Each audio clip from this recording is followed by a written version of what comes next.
Hai semua, ramai tak yang kaki movie seram kat luar sana? Hari ni Marisa nak kongsi movie-movie seram yang diilhamkan daripada kisah benar. So, setiap kali movie seram ditayangkan, pasti dapat sambutan yang luar biasa, terutama sekali daripada rakyat Malaysia. Mungkin sebab perasaan ingin tahu dan suka perasaan yang cemas, tapi still nak tengok juga movie seram. Okay, so filem-filem yang kami nak kongsi ni mungkin ada generasi muda yang tak pernah dengar ataupun tak pernah tengok pun, even Marisa sekalipun. But filem seram ni tak dispesifikasikan only on filem seram je tau. Dia boleh dijadikan filem pembunuhan kejam yang boleh membuatkan korang meremang bulu roma. The Exorcism of Emily Rose. Filem ni atas arahan Scott Derrickson yang diilhamkan pada 9 September 2005 di US. So, The Exorcism of Emily Rose ni sebenarnya diinspirasi daripada kisah seorang gadis bernama Annalise Michael. So, nak dijadikan story, Annalise Michael ni mula mengalami gangguan sejak dia sekolah menengah, sehingga menyebabkan dia berhalusinasi dan mendengar bisikan suara gaib yang memberitahunya untuk direbus di neraka. So, doktor di psikiatri klinik ni kemudiannya mengesahkan kata Annalise ni mengalami grand mal epilepsy. Namun, setelah rawatan moden ni tak beri apa-apa kesan kepada Annalise tu, ibu bapanya mengambil langkah menggunakan rawatan alternatif yang digelar exorcism. So, dengan bantuan padri Katolik bernama Father Arnold Rance dengan rakannya, Annalise ni menjalani prosedur exorcism sebanyak 67 kali. Banyak kan?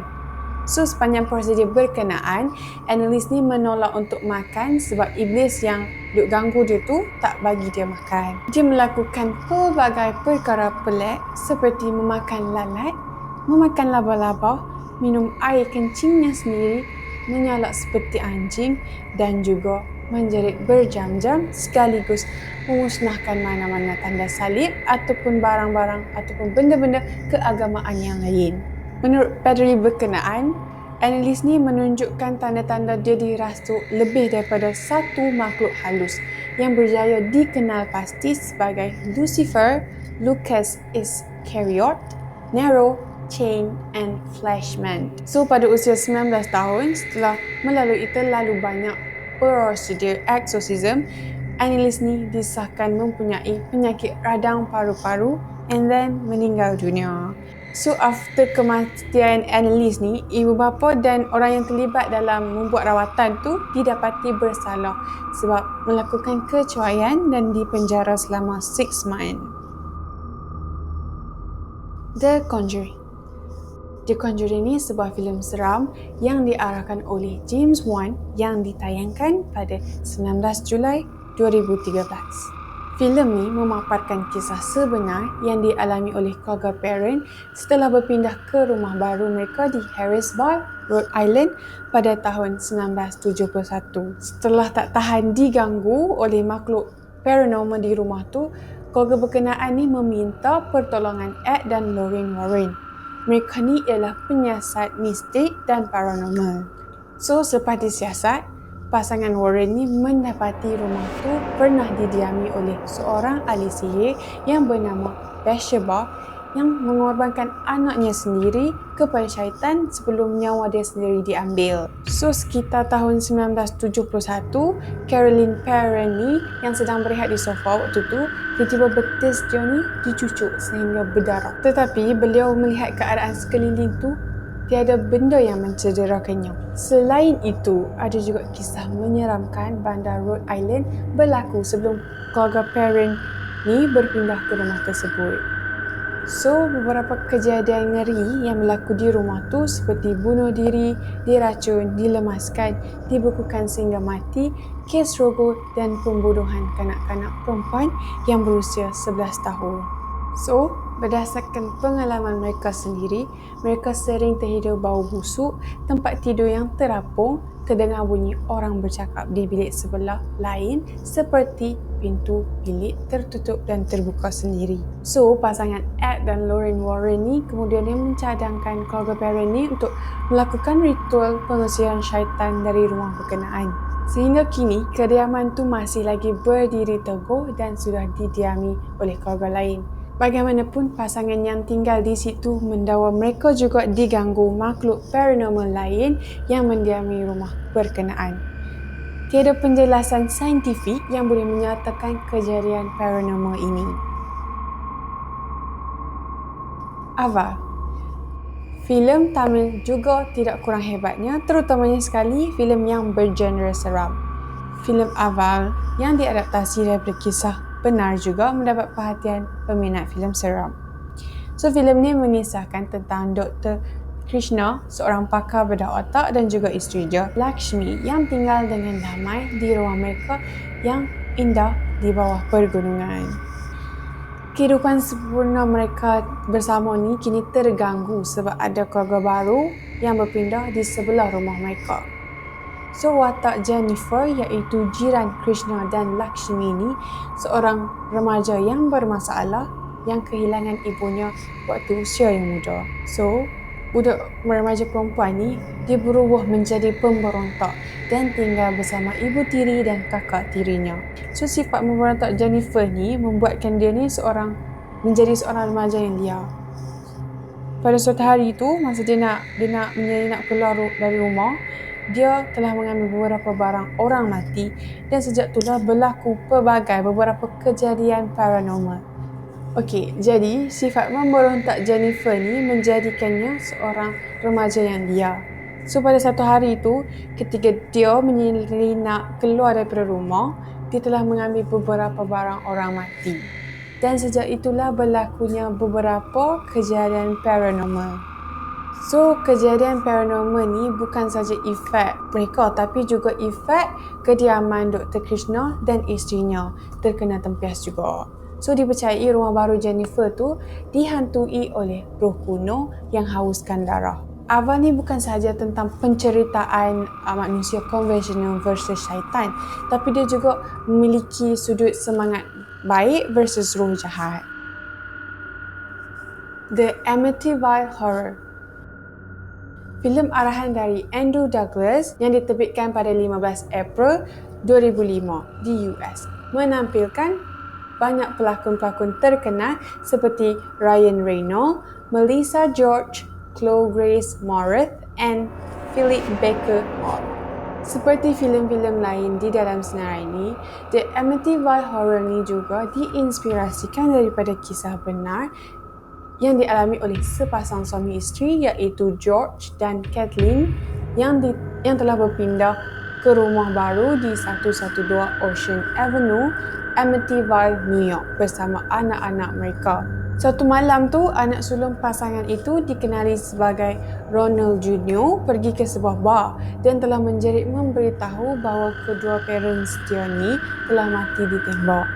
Setibanya di lokasi kejadian, pihak polis menjumpai semua ahli keluarga Ronald Jr. ni telah mati dengan kesan tembakan.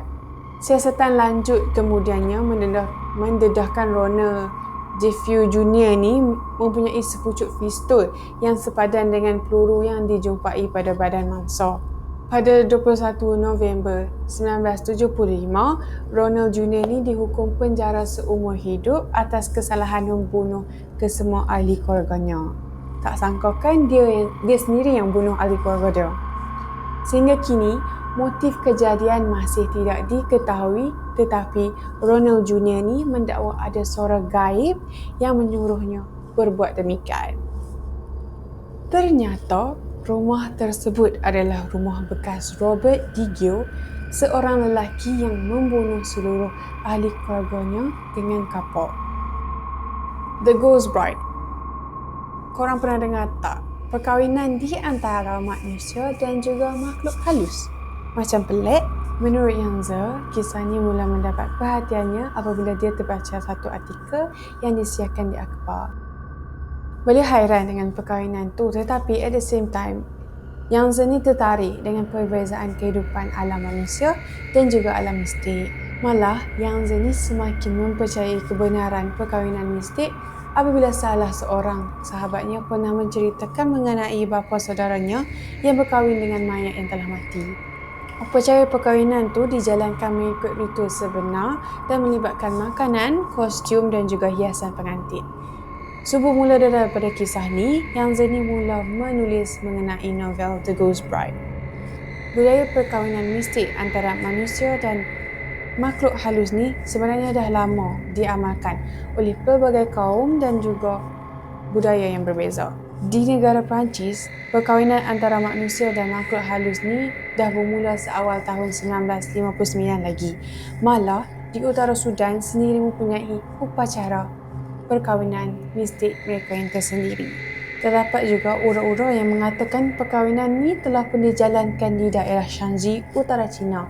Hal ni berikutan dengan kejadian penggalian kubur si mati pada tahun 2016. Filem terbaru Color Netflix iaitu The Ghost Bride mengisahkan tentang kisah Li Lan dan Tian Chan yang telah meninggal dunia. Tian Chan yang jatuh cinta pandang pertama dengan Li Lan ni, dia mula menghantui mimpi gadis tu setelah kematiannya dan mendesak untuk berkahwin juga dengan Li Lan ni dalam mimpi dia. Annabelle. Filem ni mengisahkan tentang sebuah anak patung yang berpokok. Menurut legenda, seorang anak kecil telah dibunuh dengan kejam dan roh anak kecil tu berpindah dalam anak patung miliknya. Sekitar tahun 1970, Donna dihadiahkan sebuah anak patung oleh ibunya sempena ulang tahun kelahiran beliau.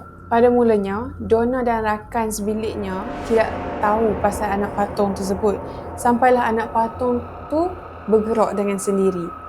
Episod hitam bermula apabila Donna dan rakan-rakan dia merasakan sesuatu yang aneh di mana mereka jumpa nota di dalam rumah tersebut yang bertulis "Help us".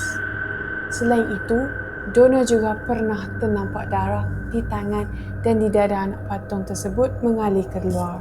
So, since benda tu jadi, Donna ni sering mengalami mimpi buruk. Dia tak boleh bergerak kalau Annabelle tu mencekik, mencakar dan memanjat tubuhnya. Finally, seorang pendeta dipanggil bagi menghalau hantu Annabelle di bangsa puri tersebut. Jadi Annabelle ni dikurung dalam sebuah peti kaca berkunci di sebuah museum pameran Warren di US. Dilaporkan pernah ada seorang pengunjung mengetuk peti kaca tempat Annabelle disimpan dengan niat untuk mencabar roh anak patung tu. Akibat daripada kejadian tu, pengunjung ni maut selepas kira-kira 3 jam lepas kejadian yang dia mengetuk pintu kacau tu sebab hilang kawalan. The Ghost Donna, I Can See Them. Bukanlah perkara yang menarik jika anda mampu melihat alam lain. Tetapi filem Ghost Donna, I Can See Them ni merupakan adaptasi novel Gerbang Dialog Donna di mana penulis novel tu sendiri mengalami ataupun sendiri berkongsi pengalamannya sejak kecil bersahabat dengan makhluk halus. Filem adaptasi ini ternyatanya memberi impak terhadap penonton sehingga membuatkan filem ni mendapat sokongan ataupun kutipan yang sangat memberasankan. Mari saya nak kongsikan beberapa perkara menarik tentang filem ni bersama korang. Boleh tahan seram juga rupanya sejarah kisah sebenar di sebalik filem ni.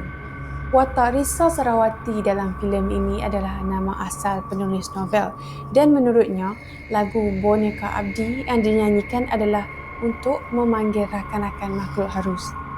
Lebih menarik lagi, lagu ni dinyanyikan ketika penggambaran filem malah tidak mustahil rakan-rakan Risa turut ada di sekeliling mereka. Selain itu, pelakon utama yang membawa watak Risa iaitu Prilly Latukonsina juga dapat lihat makhluk halus. Lebih teruk lagi, disebabkan perkara itu, dia juga tidak dapat tidur kalau tak memeluk Quran bersamanya. Ketika tayangan perdana filem ni, 5 tempat duduk berdekatan Prilly itu telah dikosongkan malah turut dibalut dengan kain sutera putih sekaligus membuatkan tayangan filem tersebut penuh misteri. Malah, menurut Prilly di Instagram, rakan-rakannya turut gembira melihat filem tersebut. Bagi Marisa sendiri yang belum menonton filem ni, tertanya-tanya apakah sebenarnya agenda 5 sahabat Risa yang tak boleh tengok dengan mata biasa. Kumantung. Selain Thailand, kualiti dan penghasilan filem Vietnam ni juga tidak kurang hebatnya. Apatah lagi, filem yang bergenrekan seram. Filem Komantong yang juga diinspirasikan oleh true story. Kisah bermula di sebuah kampung terpencil di Mekong Delta, Vietnam. Okey, ada seorang gadis pekak dan bisu bernama Soy jatuh hati dengan pemuda yang tak dikenalinya bernama Lu Hui yang tinggal dalam sebuah perahu. Selepas dia menyembuhkan seorang penduduk secara ajaib, penduduk kampung ni mula menghormati pemuda yang mengaku dirinya sebagai pemotor. So ini pun berkahwin dengannya, tetapi selepas tu dia dapat tahu tentang kisah silam gelap dan keinginan suaminya untuk hidup berkekalan. Upacara yang dilakukan oleh suaminya termasuk menghidupkan orang mati dan mengorbankan manusia. Komantong ni mengingatkan Marisa pada sebuah filem seram tempatan iaitu Dukun yang sebelum ni pernah disekat tayangannya. So, what is you guys punya opinion? Kalau Marisa lah, tak boleh bayang kalau Marisa sendiri yang hadap detik-detik seram tu. So, if you guys have any story that you guys want me to tell, boleh cakap dekat komen. And jangan lupa like, share dan komen. And also, subscribe channel EYS Studio. Dan jangan skip iklan. Bye!